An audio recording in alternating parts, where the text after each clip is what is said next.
relación a la historia clínica de adultos? ¿Alguien me puede decir? Ya, dentro de los antecedentes,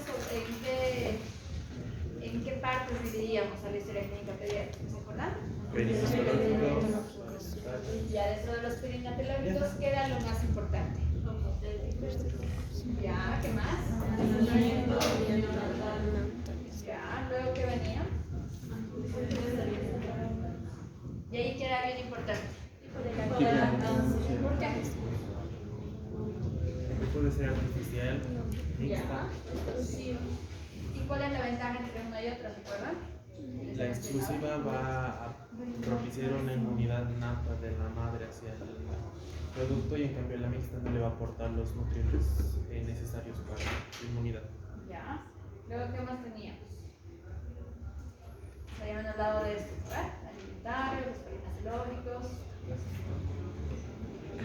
¿Qué más venían? ¿Se acuerdan? Los de inmunización, ¿verdad? ¿Y por qué era importante? ¿Y bajo qué criterio nosotros nos guiábamos para esos antecedentes? Algo bien importante, ¿no? Que todos los niños tienen hasta menos de 5 años. Es más, les piden actualmente para poder inscribirlos al colegio o aquí.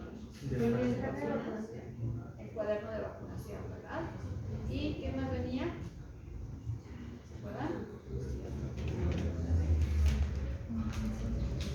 Los antecedentes del neurodesarrollo.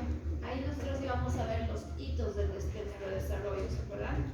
Y les había mencionado que si bien existe lo que son los todo lo que es el neurodesarrollo, los hitos son las partes más importantes o los puntos clave que nosotros tenemos que tener y nosotros llamamos alarmas rojas, ¿verdad? Por ejemplo, que un niño se siente hasta los 6 meses, a partir de los 6 meses solo es normal, pero si no se siente a los 9 meses solo ya es una alarma roja porque tenemos una alteración en el neurodesarrollo.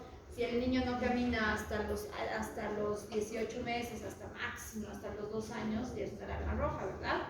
Si no balbucea hasta el año, ¿les parece algo normal? No, ¿verdad? Si un niño, ustedes ven un niño de 3 años que no habla, ¿va a ser algo normal o va a ser algo anormal?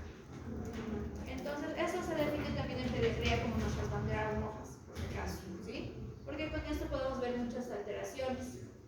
Luego, cuando va creciendo, ya teníamos la parte de los antecedentes psicosociales. Y ahí habíamos repasado lo que es este mnemotécnico para ver lo que era el hogar, cómo era si la familia era funcional, si el adolescente o el niño conversa con los padres, si sufre algún tipo de maltrato, la educación, principalmente, ¿por qué? Por lo que es el bullying escolar. Aunque no crean, es un problema muy latente y de mucho conflicto. ¿Hay depresión en el niño? Sí, bastante les diré. Y hay intentos de autobulisis, o sea, que quieren llegar hasta suicidar. Hay muchos casos de suicidio, chicos, por favor. Y también hay lo que ustedes pueden descubrir mucho, que es el cutting. ¿Saben qué es eso? El cortarse, ¿eh? Entonces, todas esas cosas ustedes van a ir encontrando. Entre los antecedentes siguientes eran los familiares, ¿verdad? ¿Y qué nos importa nuestra línea familiar directa? Que van a ser nuestros padres, nuestros abuelos y nuestros hermanos. Obviamente, si en la familia directa, quiere decir mi tío paterno, por ejemplo, ¿verdad? Hay una enfermedad de relevancia como es el cáncer, también tengo que estar atento a las alarmas, ¿verdad? Bien. Hasta ahí hemos llegado, ¿verdad?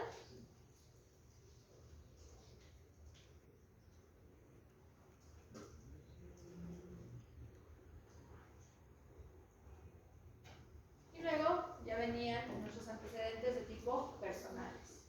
Aquí incluían lo que son nuestras enfermedades en cuanto a las más importantes. ¿Cuáles son? Neumonías, exantemáticas, como ser varicela, como ser síndrome de mano-boca, por ejemplo, ¿verdad? Infecciones del tracto urinario, hepatitis, ¿verdad?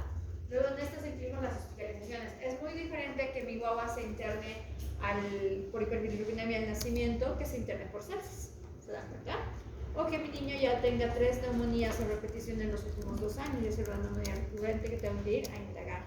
También tenemos que ver las cirugías. ¿Por qué? Porque de esta parte se olvidan a veces los papás.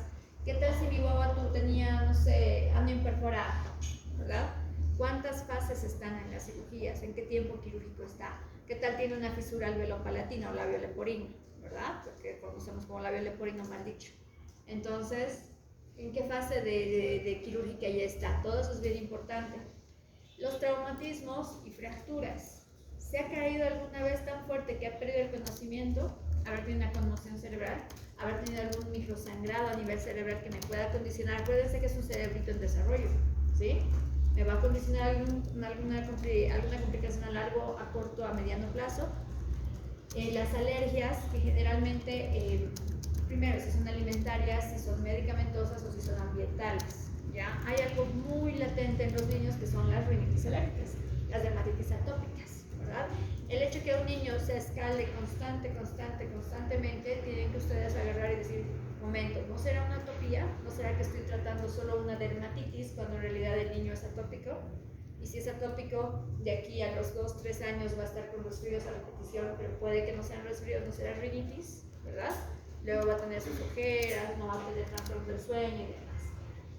Transfusiones. ¿Por qué? ¿Por qué creen que es importante, niños, las transfusiones?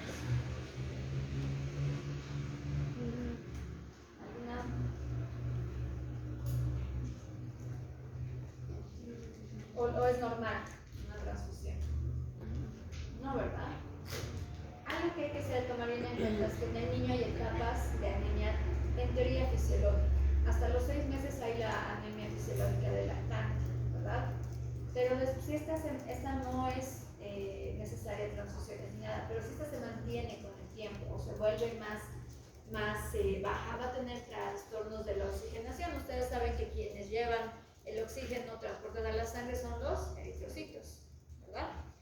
Ahora, si en algún momento ha tenido necesidad de transfusiones, porque en algún momento tal vez ha tenido un cuadro de anemia severa, ¿habrá sido esa anemia solo por deficiencia de nutrientes, solo una ferropénica, o habremos estado ocultando algún tipo de trastorno ya como tal plástico, o sea, algún tipo de cáncer, por ejemplo, ¿verdad?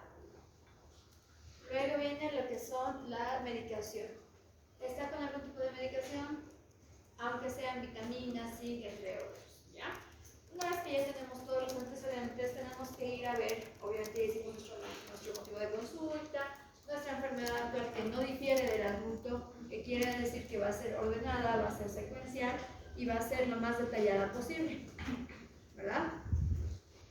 Ahora, ¿qué vamos a ver en el examen físico? A diferencia del adulto, nosotros vamos a ser un poquito más minuciosos. Sí vamos a tener el examen físico general y el examen físico que ya luego va a ser el segmental.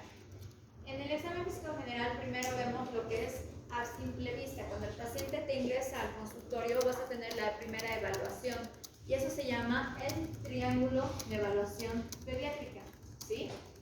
Ese cuadrito que ven que tienen 3 parámetros bien clásicos y ustedes se van a ir familiarizando porque lo vamos a repetir mucho, ¿ya? En este que te está dando, la apariencia del niño, te está diciendo cómo está su coloración y eso nos da una característica de la función cardiológica y cómo está su respiración. Vale decir, está tranquilo, entrando con su mamá, está activo, está reactivo, ¿no ven? Su apariencia. ¿Cómo está la piel? Está cianótica, está profunda, está histérica, está pálida, está activo, reactivo, con piel y mucosas hidratadas o deshidratadas, pálidas, cianóticas, ahí te estás viendo la parte circulatoria. O está entrando y está... ¿Qué se llama eso? Taquimia o esfuerzo respiratorio. ¿Qué tal escuchan? Y está respirando ronco. Tendrán que poner que está disfónico, ¿verdad? Es la apariencia general en el primer contacto que tenemos.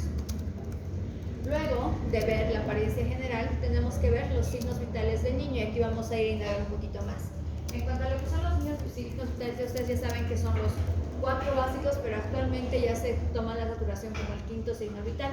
A diferencia del adulto, vamos a tomar 2 parámetros más importantes aquí, que es el peso, el peso, la talla y el perímetro cefálico en el menor de 5 años, ¿ya? Y en el mayor de 5 años ya tenemos que tomar en cuenta el índice de masa corporal, ¿ya? Esos son nuestros datos antropométricos. Entonces, a primer contacto, ustedes ya tienen que ver todo esto, ¿sí? Esos son máximo 1 minuto que les toma, que ya lo ven Si lo ven cianótico, ¿qué van a hacer? Van a decir, doctora, ¿dónde está? No, le pondrán oxígeno, ¿verdad? Si ven que el agua está entrando así en los brazos de la mamá, somnoliento, dirán, ok, esto no es una consulta regular, tengo que ir a actuar. Eso es por eso lo más importante del triángulo de evaluación pediátrica, ¿ya? Entonces, ya luego teniendo en cuenta, ahorita les vamos a dar en la siguiente parte, les voy a dar los detalles de los signos fecales, ¿ya? Teniendo en cuenta el aspecto general, en primer contacto que tenemos del niño, que vamos a ver luego ya lo que es el examen físico de tipo segmentario. El examen físico segmentario va a ser siempre céfalo-caudal. Se ve desde la implantación de los cabellos hasta las uñas de los pies. El niño tiene que estar en un ambiente que va a estar tranquilo, atemperado, ¿ya? Y totalmente desnudo, ¿sí? Van a ver cuando ya hagamos las prácticas que se lo revisa desde la cabecita en cada evaluación que haga de tipo mensual.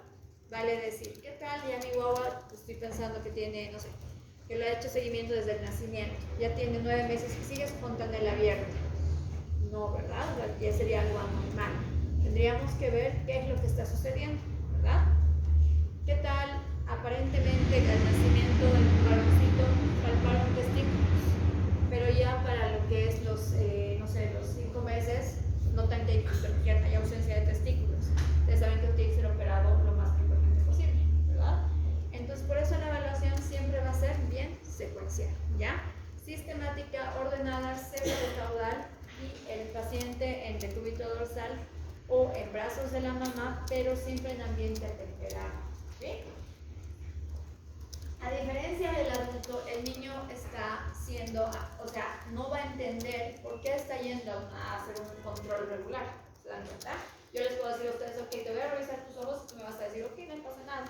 Pero el niño lo estás invadiendo de una manera.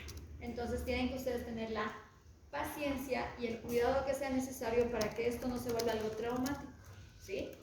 ¿Va a llorar? Obviamente va a llorar, porque se siente inseguro. Entonces no existe el, no, está llorando, no lo reviso. No, ¿sí? Tienen que ser unos médicos inicialmente generales que tengan el chip un poquito modificado, ¿ya? Y ahí ya vamos a ir a ver los órganos y sistemas uno por uno, ¿verdad? Desde la parte motriz o sistema óseo, si hay deformaciones, si tiene la fuerza adecuada, todo lo que es musculoesquelético, cardíaco, pulmonar, digestivo, genitourinario, entre otros, ¿verdad? Y neurológico. Eso no varía del adulto, con todos los signos semiológicos que ya conocemos, y algunos que les voy a repetir dentro de un ratito. Una vez que ya tenemos los antecedentes, la parte del motivo de consulta, la enfermedad actual, y hemos hecho ya la revisión inicial y la revisión sistemática, ya en la historia clínica tenemos que ir a tomar en cuenta lo que son los exámenes complementarios.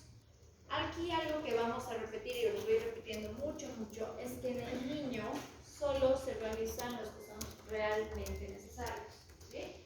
Vale decir, no a cualquier paciente que ingrese a mi consulta, ya sea por consulta externa o emergencias, a todos los voy a pedir laboratorios. Si el caso y la patología y la clínica lo amerita, pues nos vamos a tomar en cuenta los laboratorios, ¿sí? Mientras menos invasivos sean con el niño, va a ser mejor. Placas de rayos X podemos usar obviamente como método diagnóstico de acuerdo a la patología que tengamos, ¿sí? Acuérdense que si bien la irradiación por una placa es mínima, es acumulativa. Y es un niño, va a tener derecho a tener múltiples fracturas, no sé, traumatismos craneoencefálicos o muchas cosas que pueden necesitar realmente de irradiación, ¿ya? Entonces, siempre y cuando sea necesario, nos volvemos invasivos. Algo que sí podemos usar, obviamente también de acuerdo a la patología, son los medios de tipo ecográfico, las ecografías, y ya un poquito más profundos, tomografías y resonancias de acuerdo a la clínica del paciente y de acuerdo a lo que vayamos nosotros a mostrarles durante la evaluación, ¿ya? Teniendo todos estos parámetros, vamos a ir a la parte más importante de la historia clínica pediátrica, que es la discusión, el análisis o comentario. Cualquiera de los tres son sinónimos. ¿Para qué me sirve la discusión en pediatría? Es el respaldo de todo lo que yo he encontrado.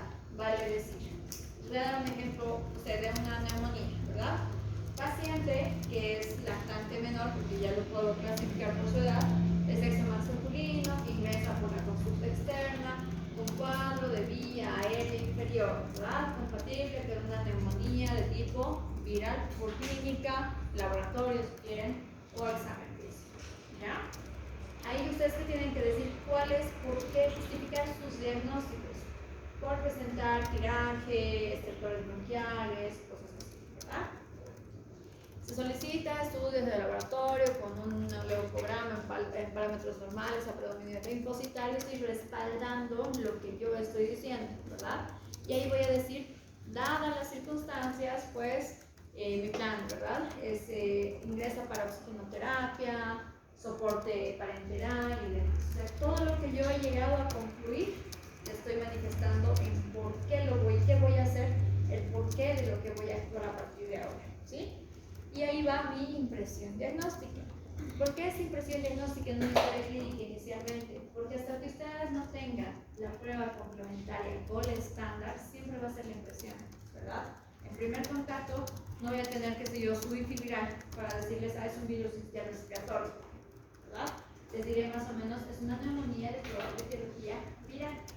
Ya cuando me lleguen todos los estudios, les voy a decir, es una neumonía por virus sincitial respiratorio. Ya doy un diagnóstico de tipo definitivo. ¿Entienden, verdad? ¿Sí? Y obviamente ahí viene lo que es nuestro plan. El plan es qué vamos a actuar.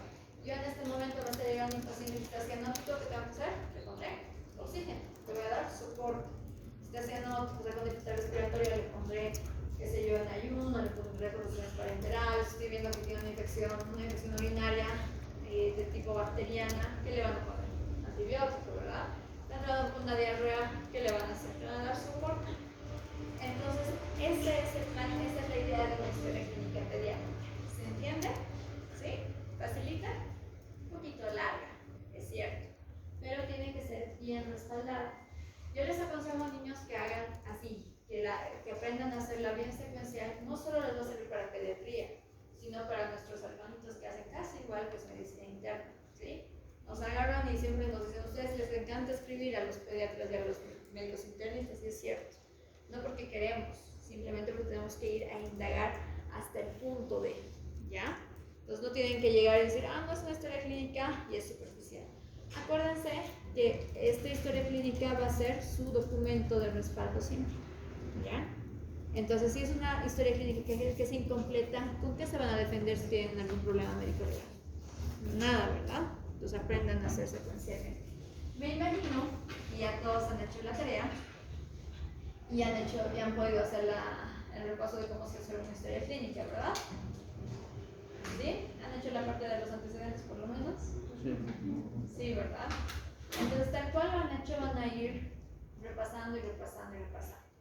Ya que tenemos la primera parte que es la historia clínica, vamos a irnos a la parte ya de la segunda parte de nuestra primera clase, que es como tal la introducción a la neumonía. ¿Ya?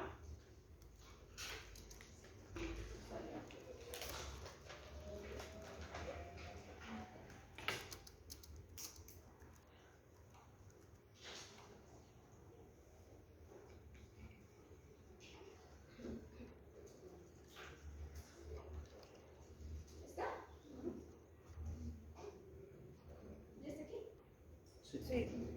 Bien. Entonces, como tal, ustedes saben, ¿qué es la pediatría? ¿Alguien sabe? ¿Han investigado qué es la pediatría? ¿No?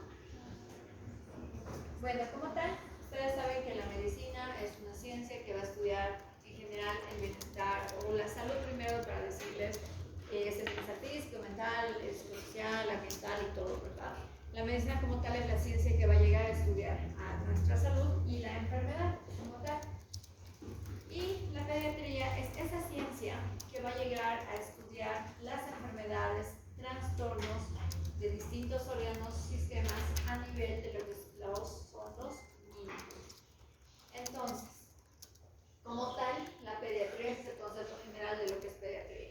Es la ciencia que estudia las enfermedades en los niños y los trastornos de los distintos órganos. Acuérdense que no solo existen lo que son los trastornos físicos, ¿verdad? Existen los trastornos somáticos y existen lo que son los trastornos de tipo psíquico.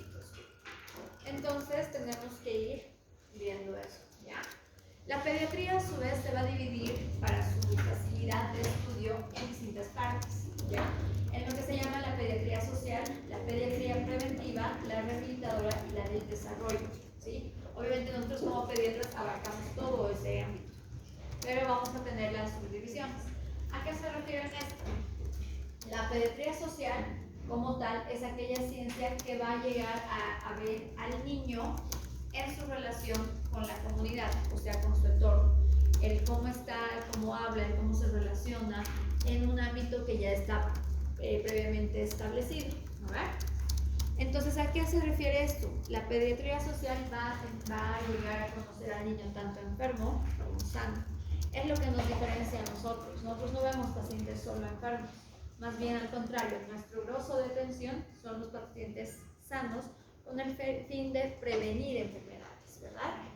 Y ahí entra la segunda parte de la pediatría o la clasificación de la pediatría, que es la pediatría preventiva. ¿Qué quiere decir? Un niño no viene a control o ustedes van a control de adulto sano, ¿no, verdad? No van cada mes. En cambio, sí existe lo que ustedes han debido escuchar, el control de niño sano, ¿verdad? Porque hay que tengo que ver cómo está su crecimiento, su desarrollo, su adaptación al nivel del entorno donde vive. La pediatría rehabilitadora es a la que se refiere cuando ya aqueja alguna enfermedad, es la que vas a tú a incorporar al niño para que sea funcional en un entorno ya establecido. Y la del desarrollo, que es su adaptación en las distintas etapas del niño. ¿Entienden, verdad? Entonces, como objetivos, ¿cuáles van a ser nuestros objetivos? Principalmente la integralidad. Tenemos que nosotros llegar a evaluar al niño de manera muy integral, pero no solo el estado de salud, tenemos que ver su estado nutricional, cómo va su crecimiento y desarrollo, cómo va su crecimiento físico y psíquico, cómo va su desarrollo motor, social y adaptativo, ¿verdad? Tenemos que detectar como objetivo las posibles alteraciones que se pueden generar en cualquier etapa de la pediatría de manera más precoz. Ejemplo, si me viene a mis, no sé, a los 8 años un niño que está pesando 40 kilos a los 8 años, yo diré, ok, bandera roja, esta boba me va a hacer una resistencia a la insulina a sus 20 años, ¿verdad? Entonces son esas cosas que nosotros tenemos que ir detectando para evitar enfermedades posteriormente, ¿verdad? Obviamente esto nos genera otro de nuestros objetivos, que es la prevenir la otra de las enfermedades, y principalmente uno de nuestros objetivos básicos es promover las recomendaciones para que ese crecimiento y desarrollo del niño sea lo más óptimo para su adaptación al mundo establecido, ¿verdad? Tomando en cuenta la adaptación al entorno, a la familia, y que sea el niño lo más funcionalmente relacionado. Acuérdense como tal que la medicina va a ser una evaluación de manera muy integral y tiene que ser de manera secuencial en todo el periodo evolutivo que tengamos. Ustedes, les puedo asegurar que no son los mismos que han tenido que eran hace 5 años cuando estaban en el colegio, o siguen siendo exactamente iguales, ¿no, verdad? Han habido cambios en solo ustedes que ya son adultos. Imagínense en un niño, ¿se dan cuenta? A los 0 años, ¿qué capacidades y qué funciones tienen? Casi motoramente nada, ¿verdad? Y a los 5 años ya son capaces de hacer absolutamente todo. Entonces, esa evaluación integral es la que nosotros vamos a tener que estar controlando paulatinamente. Entonces, hay que cuidar al niño sano, prevenir al niño, cuidar al niño sano, prevenir las enfermedades del niño sano, curar al enfermo y hacer la atención integral. En pediatría nosotros no solo vemos a los niños, sino también a los adolescentes, ¿verdad? Nuestra cobertura llega hasta al final de la adolescencia. Y ahí es donde vamos a entrar a la clasificación de lo que son los grupos etarios. ¿Se nota? ¿Sí? Aquí no. Bueno, nosotros para evaluar a un niño tenemos que conocer cuáles son los grupos etarios que tiene ese niño. Y vamos a subdividirlos en varios grupos. El periodo perinatal es el periodo que va a comprender desde antes del nacimiento, que ya desde eso ya nos hacemos cargo, desde las 28 semanas de gestación hasta los primeros 7 días de vida. Es por eso que un área de subespecialidad de la pediatría es la perinatología, ¿sí? Porque ese niño ya es un ser que está dentro de una mamá que ya tiene su propia vida, ¿verdad? Entonces tenemos que ir a ver ver, diagnosticar, tratar. Muchas veces hacemos cirugías in útero para prevenir enfermedades. En cualquier etapa evolutiva podemos prevenir, ¿sí? El periodo neonatal es desde el nacimiento hasta los 28 días de vida. Ahí, después de los 28 días, o sea, a partir del 29 día, del día 29, empieza, ahorita les voy a decir, el periodo neonatal, perdón que ya divagado un poquito, se va a dividir en dos grupos importantes, ¿ya? El periodo neonatal precoz y el tardío. El precoz es dentro de los primeros 7 días de vida y el tardío es desde los 7 hasta los 28. ¿Por qué es importante esto y dividirlos así? Porque el periodo neonatal precoz es el que mayor riesgo de vida tiene y de secuelas. Ejemplo, si mi guagua está con hiperbilirubinemia hasta los 5 días, puede llegar a hacerme una encefalopatía hiperbilirubinémica, o sea, dañar el cerebrito para toda la vida desde ese tiempo. Pero si ya se mantiene amarillo a las 3 semanas, ya no tengo riesgo neurológico, ¿se dan cuenta? Si tengo una sepsis de inicio precoz, o sea, antes de los 7 días, las complicaciones y las potenciales secuelas son mayores que después, ¿sí? ¿Se acuérdense? Perinatal, neonatal precoz, neonatal tardío. Luego viene el periodo de lactante menor y mayor. El lactante menor es aquel que va a estar entre los 29 días de vida hasta el año de vida, ¿sí? El lactante menor. El lactante mayor es a partir del año hasta los 2 años de vida, ¿ok? Entonces, con esto vamos a tener la subdivisión. ¿Por qué? Porque los hitos del desarrollo van a ir acorde a esto. ¿Cuál es la etapa de mayor vulnerabilidad en un niño? ¿Cuál creen? ¿El neonato? ¿El niño? ¿El lactante menor? ¿El lactante mayor? La etapa de mayor vulnerabilidad es esta, la del lactante, del periodo del lactante, ya sea menor o mayor, ¿sí? Ahí ustedes han debido escuchar mucho lo que son los 1000 primeros días de vida. Eso equivale hasta los 2 años. Es donde un niño va a llegar a potencializar al 100% todo su neurodesarrollo, a nivel también no solo de neurológico, sino también endocrinológico. Entonces, en esos 2 primeros años es donde ustedes pueden garantizar cómo va a ser la vida de su paciente, ¿sí? Es bien importante saberlo. Luego viene la etapa preescolar, que va a incluir desde los 2 hasta, no son 6, perdón, son hasta los 5 años de vida, ¿ya? La etapa escolar, que ya incluye desde los 6 hasta los 11 años de vida, ¿verdad? Ya luego viene la etapa puberal, desde los 12 hasta los 14, y la adolescencia entre los 15 hasta los 18. Entonces, hasta los 18 años de vida son todavía adolescentes, ¿sí? A partir de eso ya son adultos jóvenes, ¿verdad? Hasta esta etapa nosotros llegamos a ver a los pacientes. Aunque no crean, si se dan cuenta, es casi la primera etapa de su vida, ¿verdad? Y no les voy a mentir, yo tengo pacientes que son así enormes, que ya tienen más de 18 años, pero obviamente los veía cuando eran más chiquititos, o sea, cuando estaban en el limbo de edad, y te siguen buscando como pediatra. ¿Por qué? Porque agarran y llegan a crear ese vínculo con ustedes, y eso van a hacer ustedes. Yo tengo así adultos que vienen de pediatría, ¿verdad? Ya no conocen mucho, pero igual seguimos. Otra manera de clasificar a las etapas de la vida son las infancias. Entonces nosotros podemos catalogarlo, y se van a escuchar esta terminología mucho, lo que es la primera infancia, la segunda infancia y la tercera infancia, ¿verdad?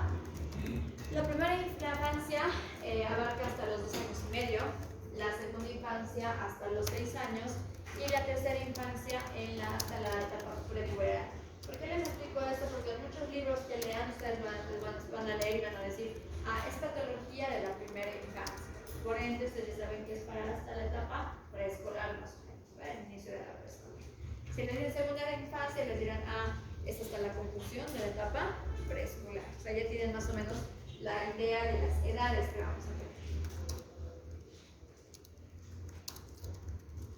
Ahora, ¿por qué es tan importante todas estas cosas que les digo? Ya.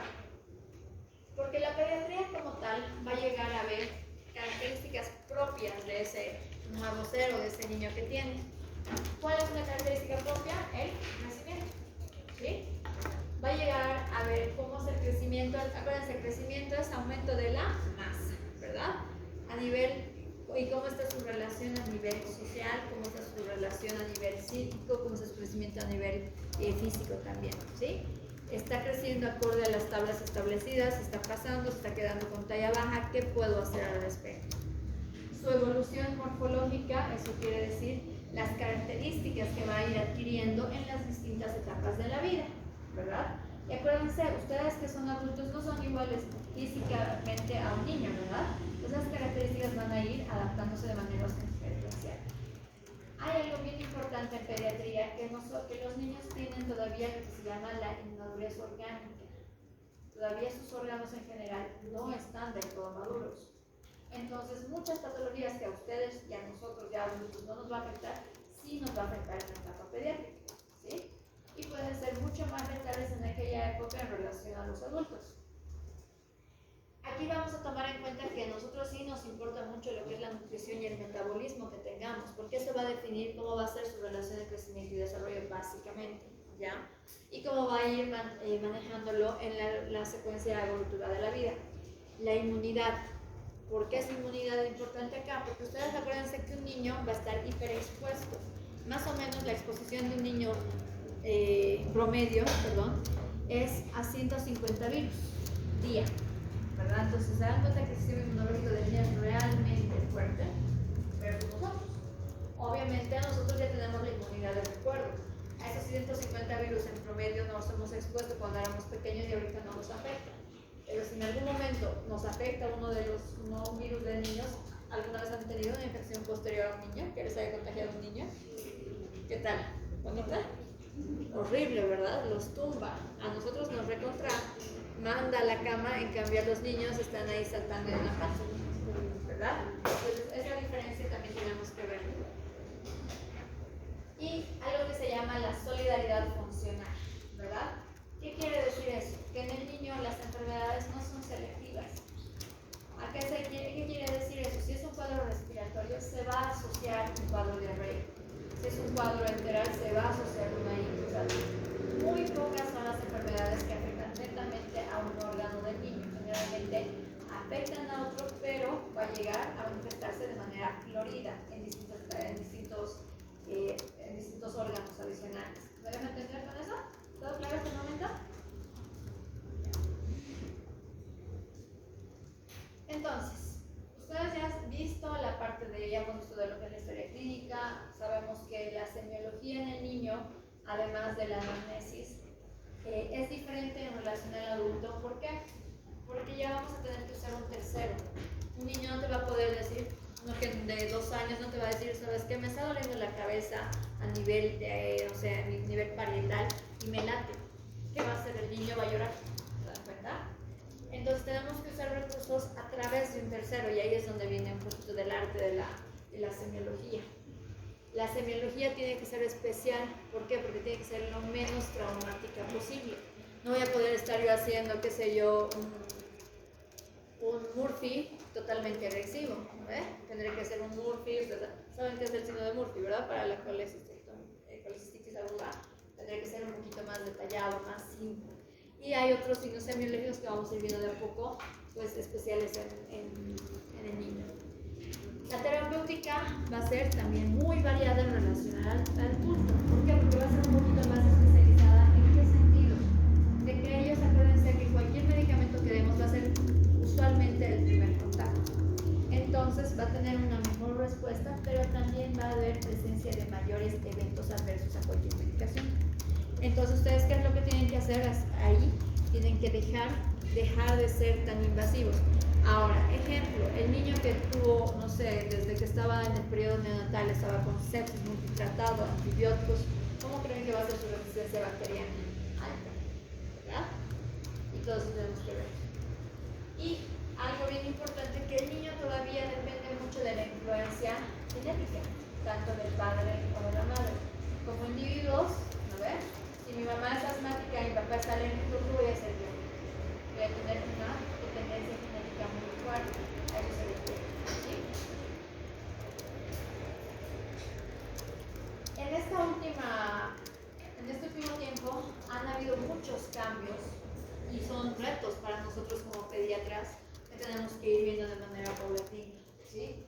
Hay que tomar en en cuenta que ahora como pediatras nos enfrentamos, y ustedes como médicos generales también se enfrentan a un cambio social bien importante en ese sentido. Acuérdense que ya la natalidad ya no es como antes, hay una disminución muy alta de lo que es la natalidad, ¿verdad? Ya las mujeres ya no quieren tener bebés, entonces o tienen niños a etapas de la vida más avanzadas. Por ende, la crianza se ha modificado totalmente, ¿verdad? Ha habido un descenso de la mortalidad infantil y eso es algo bueno para la pediatría, porque quiere decir que estamos cumpliendo con los retos que teníamos previamente establecidos. Lamentablemente también ha habido en pediatría un aumento de lo que son las patologías crónicas, tanto por consecuencia de la mala nutrición que se está dando, por la exposición a químicos y por que en general ya se ha perdido el equilibrio que antes había, ¿verdad? Entonces esas patologías crónicas van a llegar a tener secuelas que van a marcar toda la edad adulta de este niño. ¿Cómo qué patologías crónicas me estoy refiriendo, por ejemplo? Qué sé yo, una displasia broncopulmonar que va a migrar a ser una enfermedad pulmonar crónica en el adulto por el uso excesivo de oxígeno, ¿verdad? No sé, una diabetes a temprana edad. ¿Por qué? Por mala dieta, ¿verdad? Por obesidad infantil, por un síndrome metabólico infantil, por el uso de fórmulas complementarias de manera excesiva, ¿verdad? Por el descenso de la lactancia materna. Y ahí va en relación con la natalidad. Una mujer que ya es un poquito mayor va a ser mucho más difícil que pueda hacer lactancia exclusiva, ¿sí? Entonces todo eso nos va a llegar a influir. ¿Y qué secuelas va a tener? Por ejemplo, si es mi niño displásico, la secuela va a ser que de adulto va a necesitar un trasplante de pulmón a sus 30 años, ¿verdad? Si tiene, qué sé yo, no sé, síndrome metabólico desde chiquitito a los 5 años, puede que me desencadene una diabetes tipo 2 a los 21 años, ¿verdad? Cáncer, entre otros. El carácter científico de la pediatría actual, si bien siempre tenemos que ser medicina basada en la evidencia, ¿verdad? Hasta que la evidencia no sea totalmente confirmada, ustedes, o sea, lamentablemente nos viene en contra. ¿Qué van a tener ustedes? Ya les va a llegar a los papás de decirles, doctora, he visto en Google que mi niño tiene esto, es una mononucleosis infecciosa. Ya vienen con diagnóstico, ¿verdad? Entonces, ¿es un reto actualmente tratar? Sí, ¿ya? ¿Por qué? Porque lamentablemente viene el tío, la abuelita, la hermana, la amiga que comentó, entonces ya vienen con un diagnóstico que quieren solo decir que ustedes les digan que sí, ¿verdad? Entonces ya es un reto adicional. Los condicionantes económicos, aquí es algo bien importante. Lamentablemente los dos extremos de la parte económica son complicados. La extrema pobreza, donde obviamente va a haber descuido, maltrato y abandono, y la otra parte que ya es también el hecho de que tengan demasiado dinero, por decirlo así, que también crea maltrato y abandono, ¿ya? Entonces el otro extremo es al que por un estornudo le van a dar, no sé, antivirales, ibuprofeno, que paracetamol, que no dejan que evolucione la enfermedad de su ciclo natural, y en el otro es que llegan a complicaciones, ¿verdad? Entonces ambos es más complejo. Y los factores socioculturales, ¿por qué creen que es un reto actualmente en la pediatría los factores socioculturales? ¿Han escuchado, por ejemplo, de los antivacunas? Sí. Porque lamentablemente ahora ustedes saben que están entrando o están en una carrera que está totalmente siendo de tipo observada, ¿ya? Están detrás de ustedes y todos van a creer que saben más que ustedes. ¿Por qué? Porque tienen el acceso al internet. Entonces, ya ha cambiado en eso. Si yo digo hoy día, se me ocurre decir a mí, no sé, que les cuento que el agua es mala. No, les cuento, chicos, que realmente el agua es mala. Va a haber unos 5 que van a seguir y van a ir difundiendo esa información. Y llegado a la tarde, en la noche, ya va a haber un TikTok de alguna persona que va a decir que el agua es algo malo, ¿verdad? Les voy a decir, el agua es mala, chicos, porque tiene metales pesados. Y me van a creer. Y hay una tergiversación total de lo que es la información. Hay enfermedades como el sarampión que ya estábamos en erradicación, ¿sí?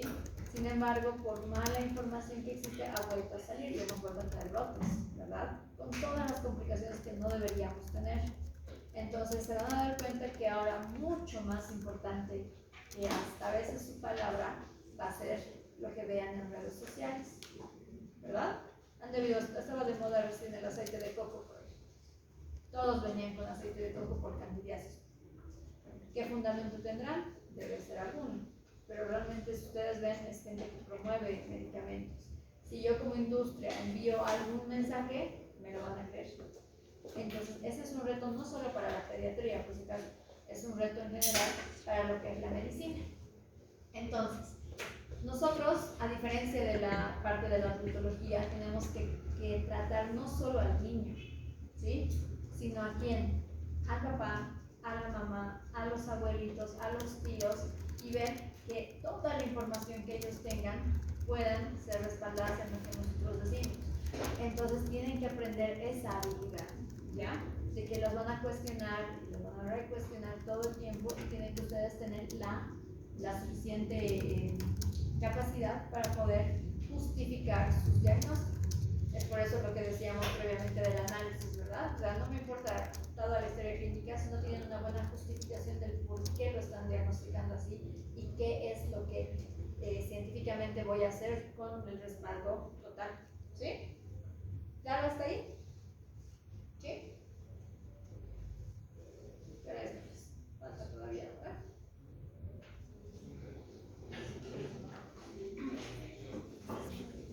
Y ahora vamos a ir a la tercera parte.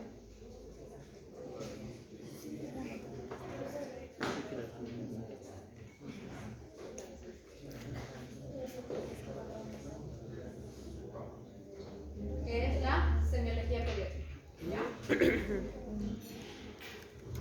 Esto sí es un poquito largo, así que lo vamos a dividir en 2 clases, pero ya tengo que ir avanzando porque estamos retrasados. Entonces, como decíamos previamente, para nosotros evaluar a un niño tenemos que tener los mecanismos diferentes para poder darles la mejor cobertura necesaria que tengamos. Entonces, nuestra semiología va a variar en distintas cosas.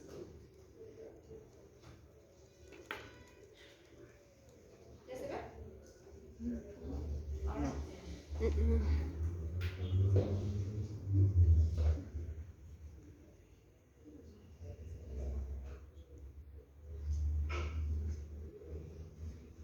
¿Ya?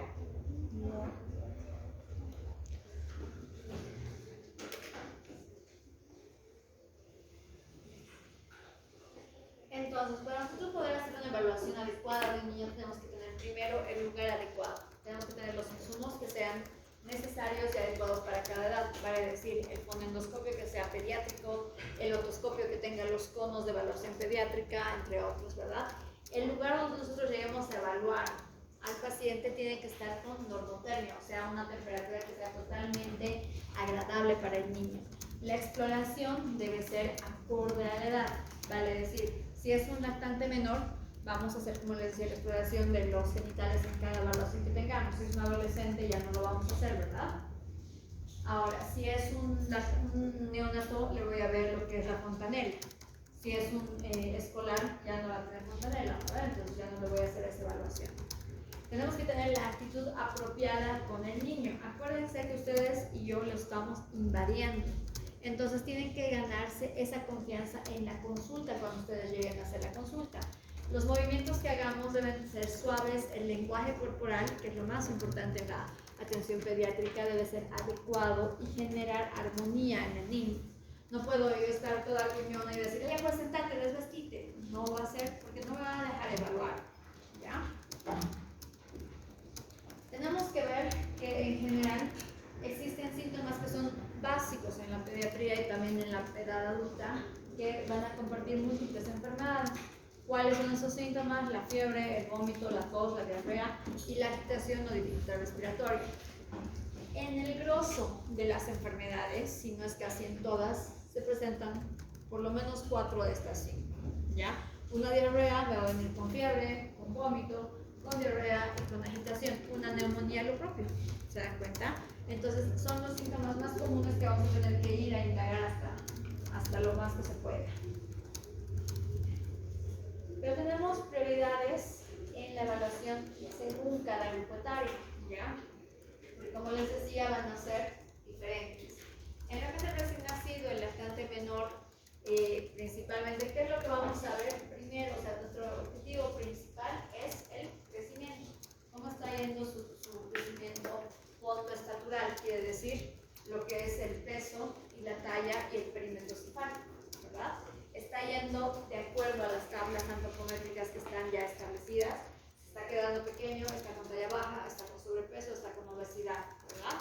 Que vamos a ver como algo bien importante igual en este periodo, los hitos del desarrollo psicomotor. Ya se sienta, ya habla, ya hace la pinza, ya sostiene un objeto, ya te jala el cabello, los hitos del desarrollo como tal, ¿sí? En el examen del recién nacido, ¿qué tenemos que ver? Así que ustedes entran en contacto, ¿qué tengo que descartar? Que no haya malformaciones. Que tiene apéndices preauriculares. ¿Tendrán los riñones bien? ¿Estarán los dos riñones? ¿Tendrá problema a nivel renal? Tiene ano imperforado, tiene genitales ambiguos, o sea, masculinos o femeninos, tiene clitoromegalia, tiene micropene. Todas esas cosas tenemos que ir nosotros a ir evaluando, ¿verdad? Y su adaptación al medio ambiente. Ejemplo, ¿qué tal si al año de edad mi niño está girando en su propio eje, está aleteando, tiene, no sé, no fija la mirada, no tiene un trastorno del espectro autista? ¿No estaré ante eso? ¿No tendrá un trastorno de déficit de atención e hiperactividad? Acuérdense que no solo vamos a ver a lo físico, vamos a ir a nosotros a la parte social adaptativa, ¿sí? ¿Por qué? Porque no es que nada de esto sea una enfermedad, simplemente tenemos que dar la cobertura necesaria para que ese niño pueda vincularse de la mejor manera, ¿ya? Entonces son los pilares en lo que es el lactante menor y el recién nacido. En el lactante mayor ya seguimos con lo que es el crecimiento, pero aquí el crecimiento no va a ser tan acelerado como en la primera infancia, ¿sí? El crecimiento ya va a ser más lento, van a haber curvas de crecimiento que van a llegar a ser un poquito lentos. Y ahí que tenemos que ver cómo está la comunicación con su entorno, cómo está su lenguaje. Habla, no habla, emite sonidos, logra pronunciar las palabras, o solo te dice, ¿verdad? O mamá, teta, que más dicen wow, wow. Eso, si ustedes se dan cuenta, ya son alteraciones como tal. ¿Culpa de quién? De nosotros papás, obviamente, porque no es wow, wow, es perro, ¿verdad? Pero tenemos que ir viendo cómo está. Si lo meto a un jardín de niños, interactúa con los niños, es agresivo con los niños, más bien al contrario, se aísla, todos tienen que ir evaluando. En la parte preescolar y escolar como tal, ¿verdad? ¿Qué tenemos que ver? Seguimos viendo lo que es el crecimiento, que obviamente en esta etapa ya voy a ver con tablas luego, va a ser mucho más lento. Pero ¿qué más tenemos que ver? ¿Cómo está su desarrollo de habilidades? ¿Está pudiendo escribir? ¿Ya suma? ¿Ya resta? ¿Ya multiplica? ¿Tiene la capacidad de peinarse solo? ¿De vestirse solo? ¿Puede tener la capacidad de elegir su propia ropa? Su autonomía. Ya se distingue como varón, como mujer, en el sentido de que yo tengo estas características, puede identificar el sexo opuesto, ¿verdad? No en relación a como les digo, no en relación a las características actuales de lo que es el género, sino a las características del desarrollo normal, ¿verdad? Y aquí que tenemos que tomar en cuenta en la etapa preescolar y escolar, principalmente cómo están sus sentidos. ¿Escucha bien ese niño? ¿Ve bien? ¿Tiene alteraciones?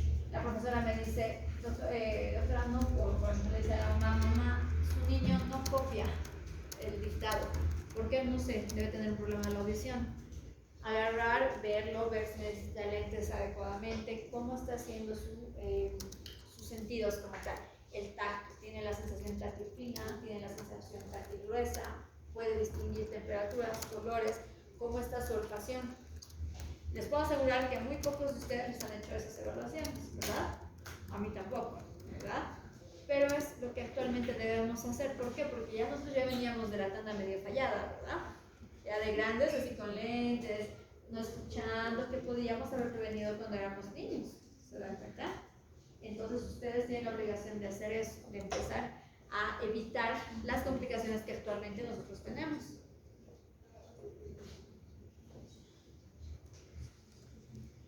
Y luego, obviamente, como les digo, hacer el examen físico general en los parámetros que les he dicho previamente. ¿Para qué nos importa esto? Como les decía, en la primera infancia y en todo el crecimiento han visto lo que les he repetido todo el tiempo, que es la antropometría. ¿Qué es la antropometría? Es la medición seriada y objetiva de lo que es el peso, la talla, el perímetro cefálico, ¿verdad? ¿Para qué nos sirven los datos antropométricos? Para poder comparar la evolución en el tiempo. ¿Se dan cuenta? A los 3 meses está con esto, a los 6 meses está yendo en esta línea, y se está quedando, se está aumentando, está con macrocefalia, está con microcefalia, entre otros. Y sí va a ir variando de acuerdo a las edades que tengamos. Por ejemplo, en la ganancia de peso, ¿verdad? En el lactante menor hasta los 3 meses, la ganancia de peso va a ser mucho más acelerada. Va a ir ganando entre 20 a 30 gramos día. Imagínense ustedes ganar esa cantidad de peso. ¿Se imaginan cómo estarían a fin de año? No, ¿verdad? En cambio, un niño va ganando adecuadamente. Ya de los 3 a 6 meses ya van a ganar un poquito menos, entre 17 y 18 gramos día. Ya las mamás le van a decir, doctora, ¿esto sabe qué? O doctor, ya no está comiendo, o sea, ya no crece, ya no está engordando. Les encanta verlos así todos los rechonchitos, ¿a ver?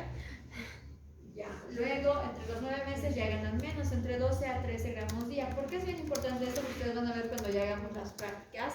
Yo les voy a decir, hoy día está pesando 10 kilos y la anterior vez estaba pesando 9,800. Tengo que dividir entre los días que no lo he visto y ver que esté en esos parámetros. ¿Ya? A partir de hasta los 2 años ya ganan más o menos 7,5 gramos día. En la etapa preescolar ya ganan 2 kilogramos más o menos los niños por año. ¿Ya? Y ya en la etapa escolar ya ganan menos de 3 kilogramos al día. Vale decir que lo que me crecían súper o me engordaban súper rápido y al niño en su edad escolar, pues aunque trague, no aumenta. Y se preocupan los padres, tienen que ustedes saber decir, momento, está yendo en la curva adecuada. En cuanto a la talla, el incremento va a ser más o menos como hasta acá. Al año de edad tiene que haber crecido 25 centímetros. Quiere decir que si mi bebé nació con 50 centímetros de talla, al año debería estar midiendo ya 75. ¿Sí? Más o menos a los 2 años va a crecer a 12,5 centímetros al año. Entonces, ¿cuánto debería estar midiendo a los 2 años? 75 más 12. 75 menos 12, 87. 88 por ahí, ¿verdad? 87,5. A los 2 a 3 años ya el crecimiento va a ser solo de 7 centímetros al año. Entonces ya va reduciéndose la velocidad de crecimiento. A los 3, 4 años será más o menos 8 centímetros. A los 5 años entre 4,5, en promedio 5 hasta 7 por año. En la etapa escolar solo de 5 a 6 centímetros por año. Entonces ahí van a venir las mamás todas afligidas y decirles, doctora, esa está quedando como el más chiquito de su curso, ¿verdad? Pero ustedes van a ver que está dentro de las líneas de crecimiento normal. Obviamente hay picos de crecimiento, ¿verdad? Donde se ven los estirones, los famosos estirones existen, pero tienen que ser también acordes, ¿ya? ¿Qué tal mi niño de 6 años sigue creciendo 12,5 centímetros al año? ¿Normal? No, ¿verdad? Entonces ahí ustedes tienen que ir a ver cuál es la alteración endocrinológica y a nivel óseo que es lo que está pasando, ¿verdad? En cuanto al perímetro craneal, es lo más importante hasta en los primeros 1000 días de vida, que son los primeros 2 años. ¿Por qué? Porque esto nos va a dar una visión más o menos de cómo está el crecimiento de la masa encefálica, ¿sí? Entonces tenemos percentiles para la evaluación del perímetro cefálico. Lo ideal es que el crecimiento esté en la mediana, ¿sí? Y tenemos percentiles 75, 90 y 97. Recién en el percentil 97 y mayor a esto podemos decir que es una macrocefalia. Cuando pensamos en una macrocefalia, un ejemplo, chicos, que la cabeza sea grande. Exacto. Lo más común es la hidrocefalia. Acuérdense que un bebecito que tiene la cabeza súper grande, ¿verdad? Que está en un, digamos, que está con un percentil, tiene 2 meses y está midiendo 37 esa cabecita, o 37,5. Pero tiene una fontanela. Entonces la fontanela va a ceder, ¿verdad? Por ende no va a haber un cráneo hipertensivo. Pero cuando se cierre la fontanela, ¿qué va a pasar? El líquido va a estar en exceso y va a haber atrofia cerebral. ¿Se dan cuenta? Ahora, lo propio es para el otro lado, la microcefalia. ¿Sí? ¿Qué tal veo que el crecimiento de esa cabeza no está acorde a su edad? No se habrá enfermado, no habrá tenido picaduras de Zika, por ejemplo, esa mamá durante el embarazo. No será un trastorno, un sistema de virus, un toxoplasmosis que está por ahí latente, ¿verdad? Que obviamente también que va a hacer una alteración en la masa encefálica, que va a hacer que haya una alteración en el neurodesarrollo. Estas tablitas yo les aconsejo siempre a todos mis alumnos tenganlas guardadas, porque ni yo me las sé de memoria, ¿ya? Y porque las he repetido 50.000 veces. Como decíamos, algo bien importante son los signos vitales en esta época. Entonces vamos a ir a ver la temperatura. La temperatura va a ser axilar, rectal o bucal. Actualmente ya se está prohibiendo la toma de temperatura rectal porque es un tipo de invasión al niño, ¿verdad? Y sí tiene mucha razón. Sabemos que la normal está entre 36 a 37 grados centígrados y vacilar, si es rectal, equivale hasta 37.5 se puede tomar en cuenta. Como rectal hasta 37.9 es totalmente normal